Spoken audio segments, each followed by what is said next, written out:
జార్ఖండ్ మాజీ CM Soren custody కోరుతూ ED అధికారులు వేసిన పిటిషన్పై ప్రస్తుతం 11 గంటలకు సోరెన్ హాజరు కాబోతున్నారు. కోర్టులో ప్రవేశపెట్టబోతున్నారు ఈడీ అధికారులు. ఈడీ సమన్లను సవాల్ చేస్తూ హైకోర్టును ఆశ్రయించారు సోరెన్. ఉదయం 10:30కు సోరెన్ పిటిషన్పై హైకోర్టులో విచారణ మొదలవుతుంది. సోరెన్ అరెస్ట్ తర్వాత ఇండియా కూటమి నేతలు కూడా భేటీ అవుతున్నారు.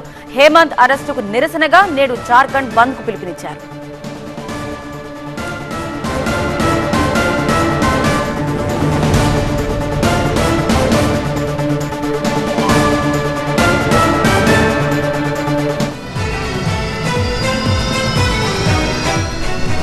సో 10 గంటలకు సోరెన్ ని కోర్టులో ప్రవేశపెట్టబోతున్నారు ఈడీ అధికారులు.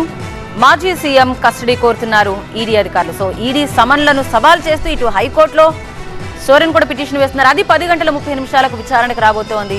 సో ప్రస్తుతం జార్ఖండ్ మొత్తం బంద్ కు పిలుపునిచ్చారు. సంతానలేమి సమస్యతో బాధపడుతున్నారా? చింతించకండి. సుమారు 90,000 జంటలకు ఆనందం నింపింది ఓఎస్ఎస్ ఫర్టిలిటీ. ఈ రోజే 7825893600 కి కాల్ చేయండి. సంతానోత్పత్తి చికిత్సపై భారీ డిస్కౌంట్లు పొందండి. గుడ్ న్యూస్ చెప్పండి. జార్ఖండ్ రాజకీయాలు చాలా వేగంగా మారుతూ వస్తున్నాయి. ఈ రోజు కీలకమైన అప్డేట్ మనం చూడబోతున్నాం. ఈడీ అధికారులు విచారణ పిలిచిన తర్వాత 2 రోజులు కనిపించకుండా పోయిన తర్వాత కనపడట్లేదు అంటూ ప్రచారం మొదలుపెట్టిన నేపథ్యంలో ఆయన తర్వాతి రోజు లొంగిపోయారు. అయితే ఇప్పుడు ఎలా మారబోతున్నాయి రాజకీయాలనేది చూడాలి. 10:30 సోరెన్ వేసిన పిటిషన్ ను కూడా కోర్టు విచారించబోతుంది.